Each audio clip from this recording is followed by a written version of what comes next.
Oi, bom dia. Bom dia, deixa eu adicionar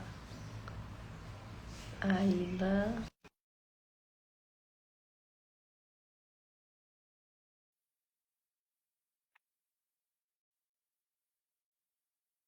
Bom dia.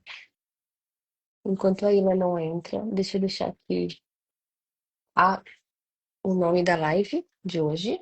A, a sequência das lives, na verdade, é uma sequência para a gente falar um pouquinho dessa interação entre o que a gente tem no sono que interage principalmente entre a psicologia, a medicina, a neurologia e, em especial hoje, algumas.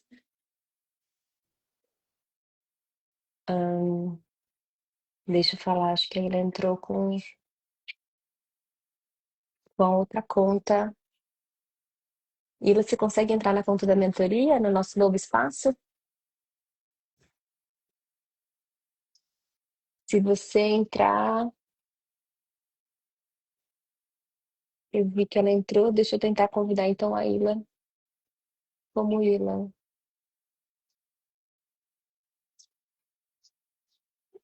Nossa, convidar ela como Ila. Bom, então, como eu estava falando, a ideia hoje é a gente conversar sobre essa interface, essa interação que a gente tem entre psicologia e medicina, no caso neurologia dentro do sono. E na verdade a ideia é falar um pouquinho desses sintomas que vocês, quando a gente abriu a caixinha, vocês falaram de alguns sintomas que vocês queriam que a gente trouxesse aqui. Todos eles, a maioria deles, na verdade, passavam muito sobre o diagnóstico da insônia, sobre a insônia em si. E a insônia, ela tem algumas características que podem fazer confusão ou serem confundidas com outras questões. Nesse caso, a questão que confunde com muita frequência é um transtorno do sono recentemente descrito, chamado transtorno do sono agitado, né? Então, eu vou esperar a Ila aceitar meu convite e a Ila não está conseguindo participar, porque provavelmente. Hum, deixa eu ver se ela consegue entrar como moderadora também. Ila, te adicionei como moderadora. E assim, então, o transtorno do sono agitado ah, é uma entidade recentemente descrita. Na realidade, ela ainda não entrou no critério diagnóstico de um distúrbio do sono, ou seja, ela não entrou na classificação do Classificação Internacional dos Distúrbios do Sono, que é um livro que a gente tem, que é onde guia o que a gente tem sobre distúrbios de sono. Bom dia, Ila.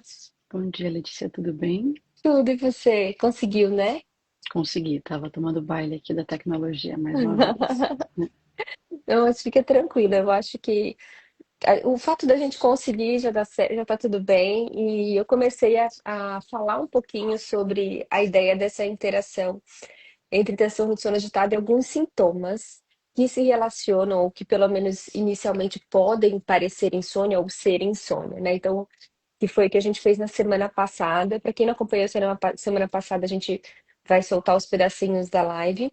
Mas eu comecei a falar sobre o transtorno do sono agitado e essa interface que ele pode fazer, o quanto ele é recentemente descrito, né? Então, ele foi a primeira tentativa, o primeiro artigo de tentativa diagnóstica do transtorno do sono agitado foi em 2018, ou seja, ele é muito recente. É muito recente.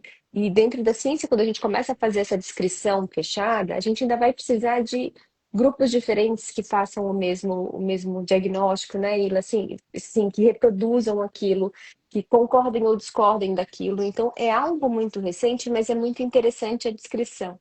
Até porque ela cai um pouquinho no espectro dos movimentos e no espectro do diagnóstico que a gente conhece como diagnóstico da síndrome das pernas inquietas que a gente falou na semana passada, né? Mas, Ila, eu queria que você falasse um pouquinho sobre antes de eu descrever o transtorno do sono agitado, né? Acho que onde você acha que a porção comportamental relacionada ao sono pode ser um fator confundidor no diagnóstico do transtorno do sono agitado? Acho que é um bom ponto. E até puxando justamente a tua fala sobre a semana passada, se vocês notarem, a gente vem conversando sobre topografias eventualmente parecidas, mas com funções diferentes. E acho que isso é fundamental de se entender para que a gente consiga de fato compreender a raiz do que está produzindo essa dita alteração de comportamento, esse problema na qualidade do sono dessa criança, né, Letícia? Então,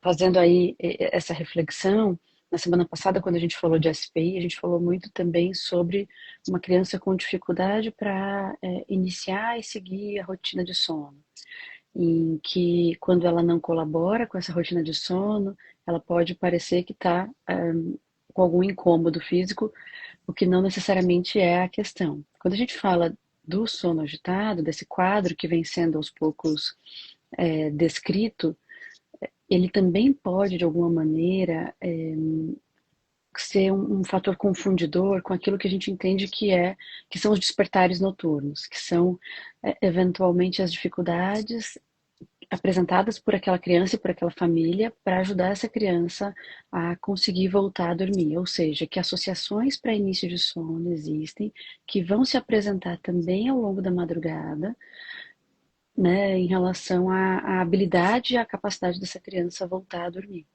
Então, eu acho que uma coisa muito importante é entender justamente isso. A topografia do comportamento ela pode ser muito parecida nos diferentes quadros, mas é fundamental compreender um pouco mais da função. E nesse sentido, Letícia, eu acho que pode ser muito interessante para quem está aqui entender um pouco mais dos fatores diagnósticos do que se entende enquanto sono agitado. Você consegue descrever um pouquinho? Sim, eu acho que assim, como você falou, Ila, a topografia assim, a característica do que está acontecendo, né? Assim, a gente fala muito, talvez aqui a gente não possa colocar, mas se a gente falasse em epilepsia, se a gente falasse em distúrbios do movimento, a gente ia falar da característica do movimento, como é o movimento. Então, também é uma forma de topografar, quando a gente olha nesse pedaço corpo, é uma forma da gente topografar. Mas essas características do movimento, ou seja, a semiologia do movimento, no transtorno do sono agitado é importante a gente saber quando a queixa clínica chega. Mas não só a semiologia, mas o momento de ocorrência. É o momento de ocorrência, a intensidade de ocorrência. Então, todas essas características ajudam a gente a colocar o nosso raciocínio num caminho. E agora, deixa eu definir, então, te respondendo mais especificamente, usando essa tríade de ajuda diagnóstica. Acho que assim, morfologia do movimento, ou seja, qual é a característica clínica do movimento? Ele é errático. Ele não é um movimento como, por exemplo, um movimento de uma crise convulsiva focal noturna, que ele é focalizado em um lugar e daquela forma ele faz aquele movimento. Não é isso. Então ele é errático. Ou seja, aí já parece que é comportamento, né? Já parece que é uma coisa que uma hora é um braço, uma hora é uma perna, uma hora é um chute, uma hora vira na cama para a direita, uma hora vira na cama para a esquerda, ou seja, não tem estereotipia. Então é um movimento não estereotipado que acontece quando, ou seja, agora a gente vai localizar ele na noite, em qualquer momento da noite. Ele não tem preferência. Quando a gente fala das crises convulsivas, e principalmente das crises convulsivas focais, a gente está falando sempre do inicinho da noite, mas aquele aprofundar do sono. Quando a gente fala das parassonias, não REM, que é o que mais pega na criança, a gente fala da primeira metade da noite. Quando a gente fala de transtorno do sono agitado, é em qualquer momento da noite. Então, movimentos erráticos que ocorram em qualquer momento da noite, mas aí ele tem mais características. Quais são? Eles envolvem grandes grupos musculares. Então, faz a criança se movimentar na cama, mudar de posição. É a tal da criança que vira um relógio na cama. Então, ela roda, roda, roda, roda, roda, roda. Então, assim, isso realmente é muito comum e às vezes a queixa dos pais é entregue dessa forma. Mas assim, só isso, qualquer criança chuta à noite, se move à noite, né? Então, como eu falei, o diagnóstico é recente, então as tentativas hoje em dia estão em melhor caracterizar, melhor esmiuçar a característica clínica. E nesse caso, qual é? Que aconteça, e aí precisa de um diagnóstico por videopolissonografia, pelo menos mais do que 5 vezes por hora de sono. tá? Não é por hora de noite, é por hora de sono. Então, são essas características mais do que 5 vezes, desculpa, 5 vezes por hora de sono. Então, essa é outra característica. Mas aí tem outras características, né? Que a gente sempre fala em distúrbio do sono, o que que afeta clinicamente para o dia seguinte, né? Então, nesse caso especificamente, o que que vai afetar para o dia seguinte? Aqui é talvez um ponto onde tenha muita confusão ainda, onde eu acho que tem muita pesquisa para ser feita. Primeiro, porque o critério diagnóstico, o diagnóstico como foi proposto, ele é entre 6 e 18 anos de idade, tá? Então, entre 6 e 18 anos. 18 porque é mais novo e 6 porque é a idade que essa caracterização vai ficar mais fácil. É um pouquinho diferente, né, Ila, da faixa etária diagnóstica da insônia, não é? Com movimentos à Exatamente, noite. exatamente. Quando a gente pensa, inclusive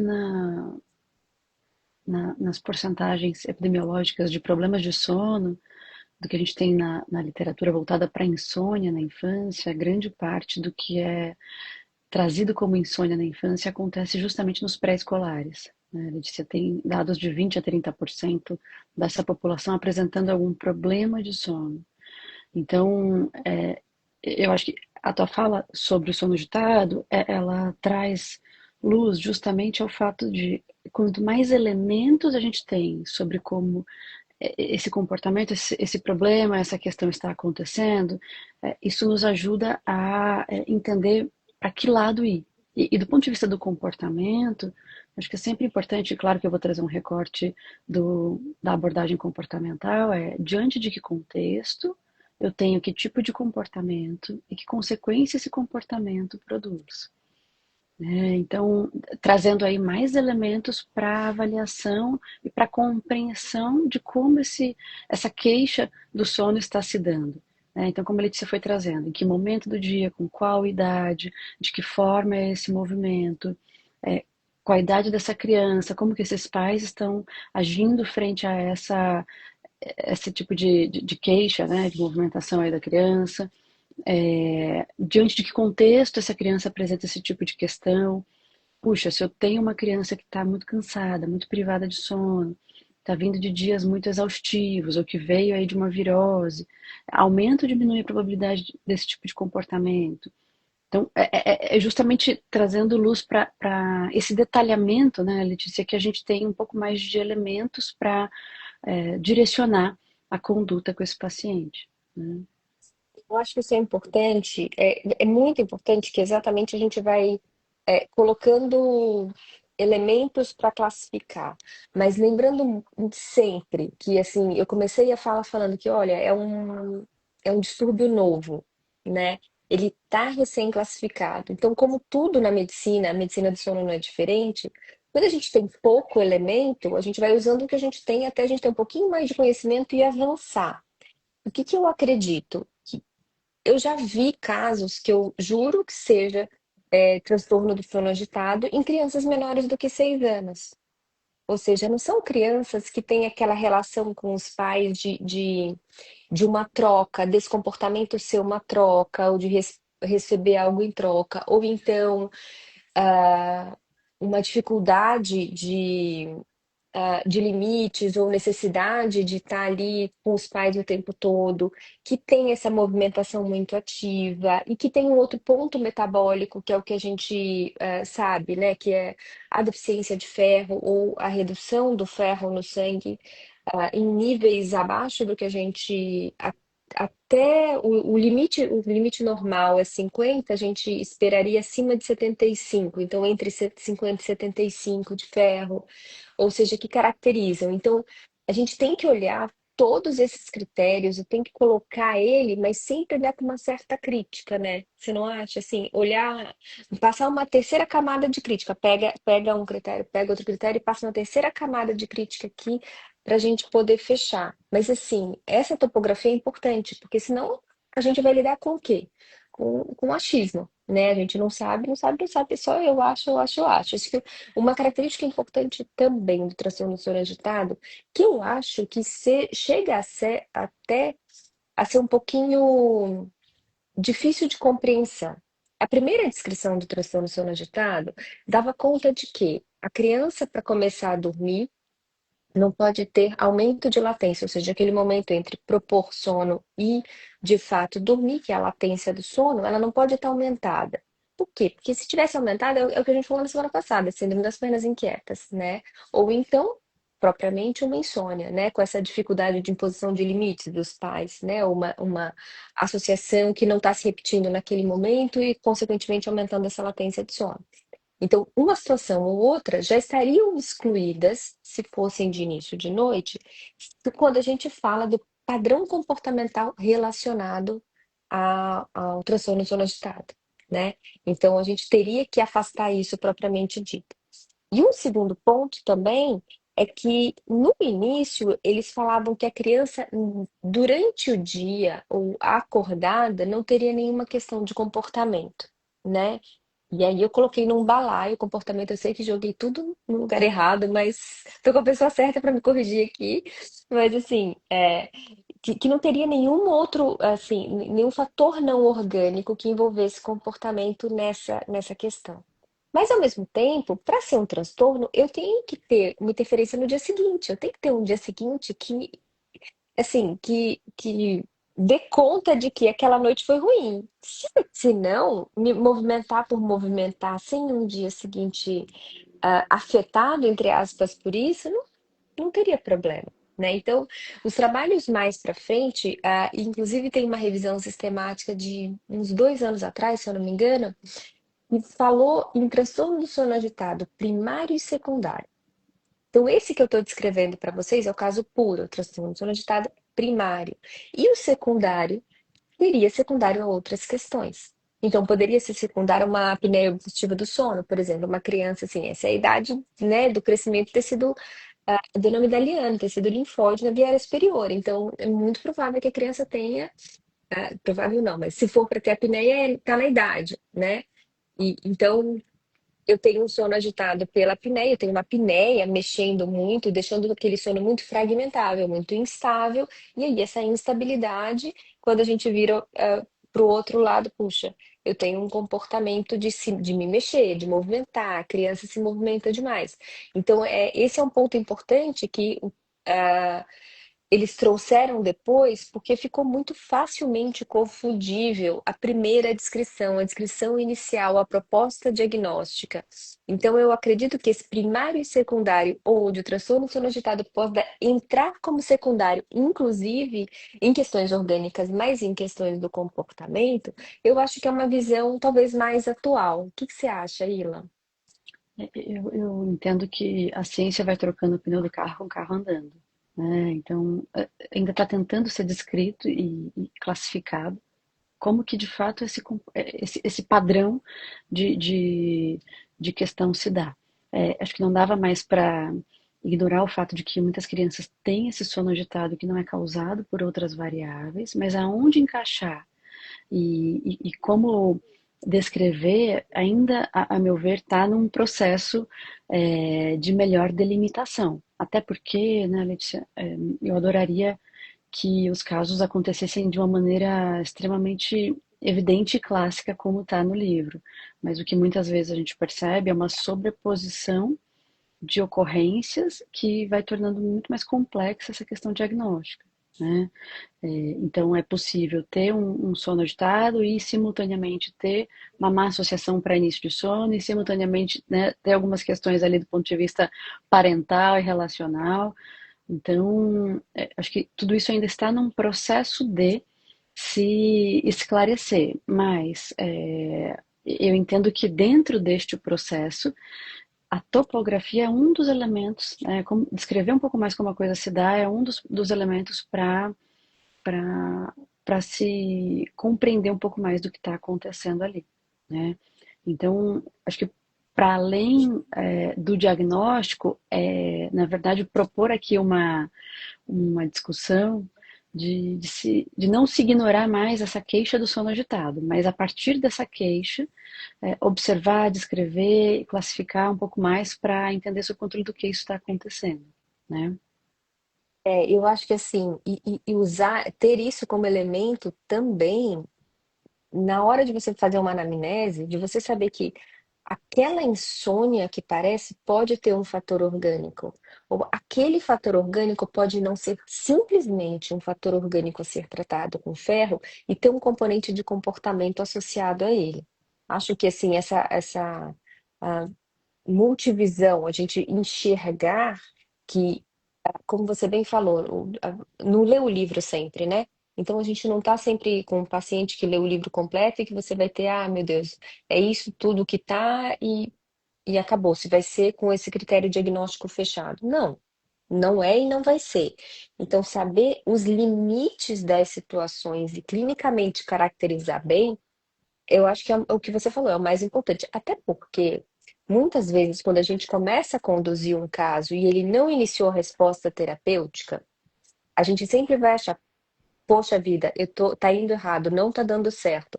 Ou a gente que troca muito paciente, quantas vezes no meio do caminho você me manda coisa de paciente ou eu te mando coisa de paciente achando, puxa, eu tô indo no caminho, mas eu tô achando que tá entrando uma coisa de comportamento e você me fala, não, Letícia, aqui não é de comportamento, segue aí. Ou eu te falo, não, Ila, aqui não é orgânico, segue aí. Ou seja, quando ou falha no tratamento, ou demora na resposta, o tratamento começa a aparecer, a gente começa a olhar o outro lado da história, né? A gente começa a achar assim, puxa, será que é o outro lado? Ou não pensei nesse outro lado. Então, acho que saber esses limites, as características clínicas para tentar fechar uma situação e tentar, sabe, ir mais para um lado ou mais para o outro, acho que é importante, né?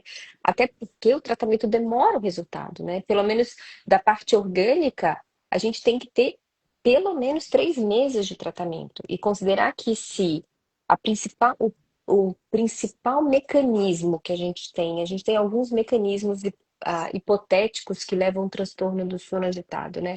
O primeiro mecanismo é a deficiência do ferro, como a gente já falou. Então, deficiência do ferro, instabilidade do sono e alguma desregulação motora. E aí é uma questão de gerador de padrão de movimento central. O único que mais facilmente a gente vai tratar vai ser a reposição de ferro. Reposição de ferro é reposição via. Quem teve filho aqui sabe que ficar dando aquele ferro nos primeiros 2 anos de vida, como o pediatra passa, é a coisa mais furável, é mais furado, a gente fura mais como pais do que aqueles tecidos, do que esse tecido furadinho aqui. Porque é mais fácil a gente esquecer, não lembrar, não ter suco de laranja ou de limão ou qualquer coisa para tomar, porque tem umas formas de tomar específicas, né? Tem que ter um horário certo para tomar, tem que ter a forma de tomar específica e a gente esquece. E, e assim mesmo demora para depositar 3 meses. Ou seja, um tratamento errático que demora 3 meses para te dar um resultado se você não fizer via endovenosa. E o que vai acabar acontecendo?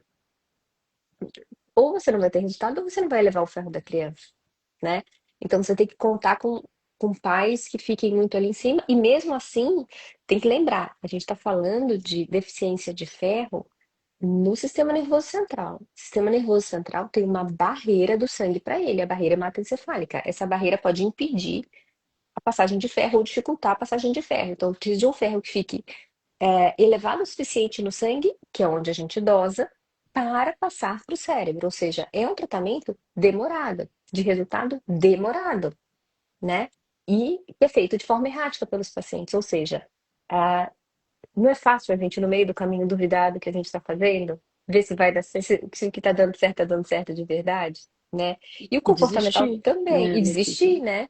E não É, só nós enquanto profissionais, mas os próprios pais, porque uhum, é penoso, é exaustivo, é árduo, né? Uma das variáveis que contribui para o não segmento dos pais nos tratamentos relacionados a sono é justamente a exaustão que tudo isso requer, que demanda, né? Da exaustão que demanda, assim, da energia que requer desses pais para conseguirem colocar em prática, seja qual for a orientação.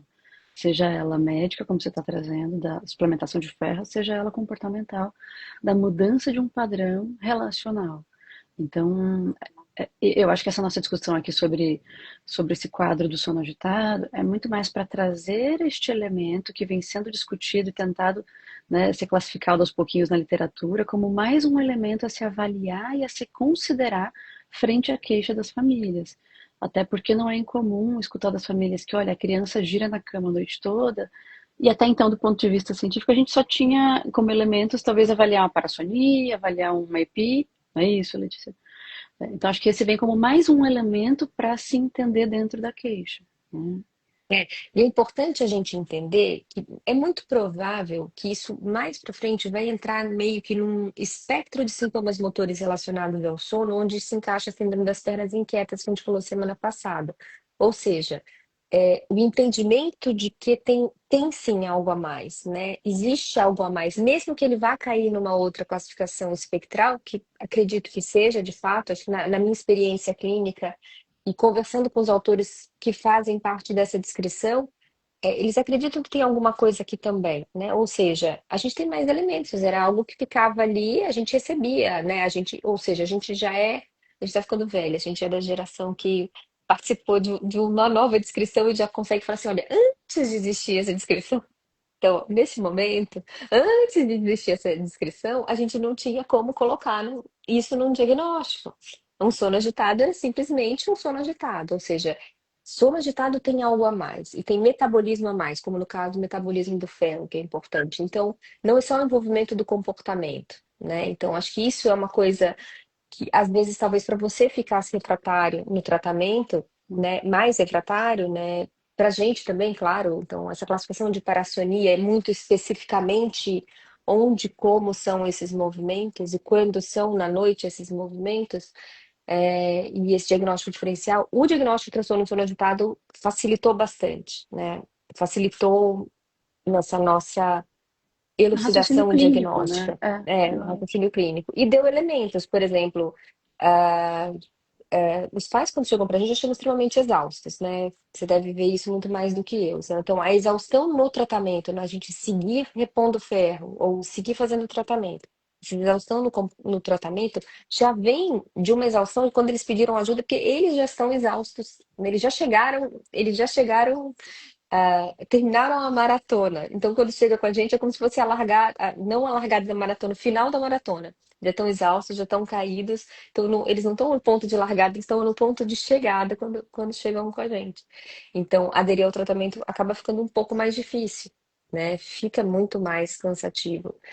Por isso que muitas vezes, embora não seja a opção inicial, a gente faz reposição endovenosa, né? Então, a reposição endovenosa, ela pode ser indicada exatamente para a gente dar essa resposta inicial, dependendo se for uma criança que você consiga fácil pegar acesso venoso, que não tem outras contraindicações, existe esse lado do tipo os sintomas são intensos o suficientes ou O vão prejuízo, demorar, né, o prejuízo é muito grande que a gente pode fazer reposição endovenosa.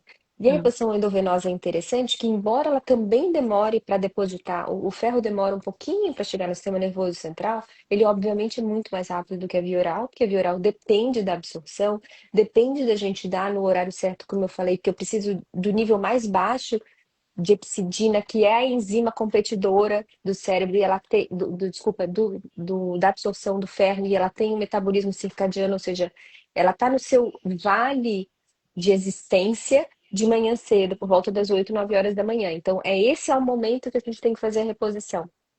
Exatamente. E lá no final de noite é o momento que ela está mais alta, que é quando ela compete com esse metabolismo do ferro.